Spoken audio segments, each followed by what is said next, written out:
Your brain is your body's control center. When it's working as intended, it's telling everything what to do and how to do it. But there are some genetic diseases that try and take that control away. Huntington's disease is one tragic example of this. It's a fatal genetic disorder that degenerates the neurons in the parts of your brain that control movement, speech, and your memories, the things that make you, you. And there's no cure, no way to fight back.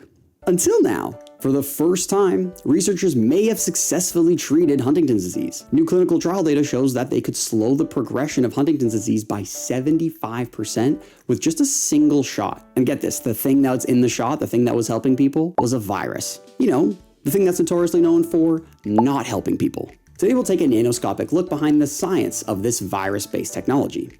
And like with all new pharma technologies, we have to look at it from all angles to try and answer the question. Is this just hype? Or could this actually be the first approved treatment for Huntington's disease? Let's find out.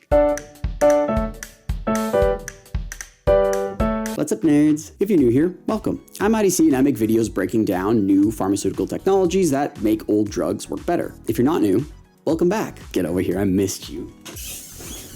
But before we talk about the treatment, we have to talk about the disease. If you've never heard of Huntington's disease, I don't blame you. It is still considered a rare disease, but if you haven't, you should consider yourself lucky. It's basically a combination of Parkinson's and dementia, one that affects your motor skills and your mind. The first symptoms of Huntington's disease show usually in your 30s or 40s, and are at first very subtle and psychological, like making uncharacteristically bad mistakes or seeing changes in mood. But over the next 20 years, cognition, memory, walking, even swallowing, it all gets so difficult. 24/7 palliative care is followed shortly by death, typically before the age of 60. Huntington's disease will take away the essence of you right before it takes your life.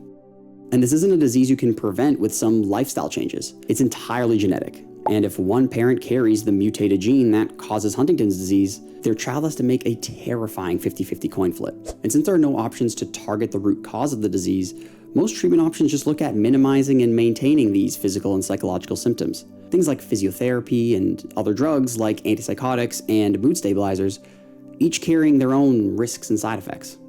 Now, it's not all doom and gloom. There is some silver lining. Researchers know exactly which genetic mutation causes Huntington's disease. This is the Huntingtin gene, also known as the HTT gene. Normally, it makes a protein that keeps your neurons healthy. Think of it as a maintenance crew for your brain cells. This gene has a repeating pattern. CAG, cytosine, adenine, guanine, over and over and over again. And a few repeats are totally normal, but too many, the protein misfolds. And instead of protecting neurons, the Huntingtin protein accelerates their degradation, ultimately leading to those characteristic and debilitating symptoms. Oh, thanks, Matt. That made me feel way better. Okay, I know that still sounded depressing, but stay with me here. Knowing the exact gene and the exact part of that gene that causes Huntington's disease means that scientists have a very clear target. If they can remove those CAG repeats or stop them from making this misfolded protein, then they can start to find a cure. And at the very least, they can make the disease less bad. And you're probably wondering, well, if it's really that easy, then why don't we have a cure already? And for this, there are a few potential reasons, one of which is financial. Only 75,000 patients in the West are estimated to have Huntington's disease. And although that sounds like a lot of people to us, pharma companies see that as a relatively small number of people, considering they have to spend billions of dollars to make and manufacture these treatments. But the others are scientific. It is very hard to get the right dose of drug into the brain. Some of you might be familiar with something called the blood-brain barrier, the semi-permeable membrane that makes your brain look like Fort Knox. Specialized cells reinforce the blood vessels that lead into your brain, so that your brain is always protected from pathogens and other foreign invaders that are moving through your blood. Only very specific molecules, ones that the brain deems safe, can enter. Everything else gets bounced like your drunk friend on a night out. Pharmaceuticals that are designed to help the brain are among this long list of people who are not on the guest list. The blood-brain barrier prevents most of them from even entering the lobby of the brain, let alone getting to those very deep VIP areas that are associated with severe Huntington symptoms. Now, there are a few ways that scientists can reliably cross the blood-brain barrier, but they're usually reserved for very niche circumstances, ones that aren't really applicable to this study. So for those of you taking notes at home, treating Huntington's disease requires a multi-pronged approach. Scientists need a way to inactivate either the Huntingtin gene or the misfolded mutant protein in those hard-to-reach brain cells, and they need to deal with this pesky blood-brain barrier. Here's where we finally get to talk about the virus, because it is essential for overcoming these hurdles. Think of viruses as nature's original USBs. They've evolved to do one thing incredibly well: plug into our cells and upload new instructions. In nature, these instructions typically corrupt and harm our cells. They give us a, virus, but scientists can manipulate them. By removing their ability to cause disease, viral vectors can be reprogrammed with helpful code, instructions that heal our cells instead. Adeno-associated viruses, or AAVs, are man-made viruses that deliver this genetic material, and in our case of Huntington's, it specifically corrects for the harmful effects of genes like HTT. Scientists can specifically engineer these viruses to maximize efficacy and minimize side effects. This next part gets very specific, but in my opinion, is what makes this AAV technology stand out above the rest. Most viruses hijack your DNA directly, but these AAVs are smarter.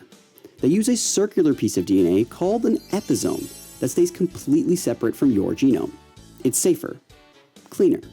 Now that episome, it's not really therapeutic. It doesn't really treat the disease. It's basically a factory, and it cranks out tiny genetic instructions called microRNA. This microRNA acts like a molecular off switch. Remember those CAG repeats that cause the Huntingtin to misfold? After the Huntingtin gene is transcribed into its mRNA, the microRNA comes in and binds to those specific CAGs and prevents it from translating into the harmful protein. That microRNA has one job: to hunt down the mutant Huntingtin gene and shut it off before it makes the toxic misfolded proteins.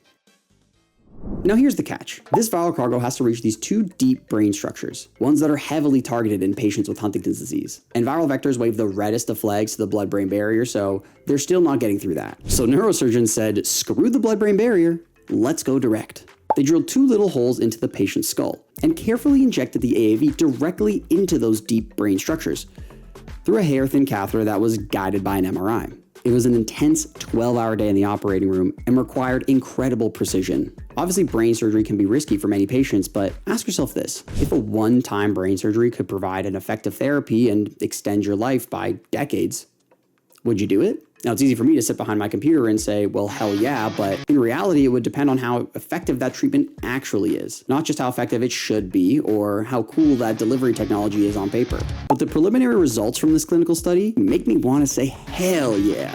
29 patients with Huntington's disease were given this AAV treatment in either a high dose or a low dose. The patient's motor skills, cognition, and overall functionality, their ability to just do their regular life independently, were measured over a 3-year period and then compared to a database of people with Huntington's disease who received no treatment. 12 of the patients in the high dose group saw Huntington's disease progress 75% slower when combining all metrics. In the words of Professor Tabrizi from the University College of London, it means that the decline you would normally expect in 1 year would take 4 years after this AAV treatment, giving patients decades of good quality life. We should also note that secondary endpoints like how well they did in other specific cognitive tests showed even greater improvement, up to 113% better. And they're not just behavioral improvements. For example, they measured neurofilament light protein, a well-studied biomarker that correlates with neuronal death and severe symptoms of Huntington's disease. Protein expression dropped significantly in the treatment group. It's a powerful indication that this therapy might be protecting or even reversing the damage done to these neurons, not just masking the symptoms of Huntington's. At first glance, these numbers might not mean much to you or me, but for patients with Huntington's disease, that might mean 75% more time with their loved ones. Unfortunately, we can't leave before the end credits roll because as much as it sounds like this AAV could be the revolutionary cure for Huntington's disease, there's still a lot of nuance that might suggest otherwise. The most obvious is that it is still very early days, used on a very small patient population, only 29 patients in total for both doses. We really do have to wait until these larger phase 3 trials are done until we can properly assess how effective this treatment is. And sure, the company says it was well tolerated and that side effects were manageable. But let's be real. It still involves surgery on one of the most complicated organs in the body. It can be very risky on already debilitated patients. There's a reason why most researchers are trying to get through the blood-brain barrier rather than trying to stick a needle into someone's skull. And then there's the whole virus thing. Now, we already talked about how it has a bad rep, but it is likely very safe. There are still more safety studies that need to be done. Notably, they need to show that there's no off-target silencing. We know that the microRNA reduces Huntingtin expression, but can it distinguish between the mutant and the healthy version that neurons need? Not to mention the fact that viral-based gene therapies are incredibly expensive. They retail for about $2 million per patient. Manufacturing time and costs are crazy high because of how many different steps are needed to accurately isolate a virus at a large scale and make sure that they're still safe. So until they become cheaper and easier to make, it's going to be very difficult for patients to get access to an AAV technology like this. But by far the biggest concern is that these data aren't even published yet.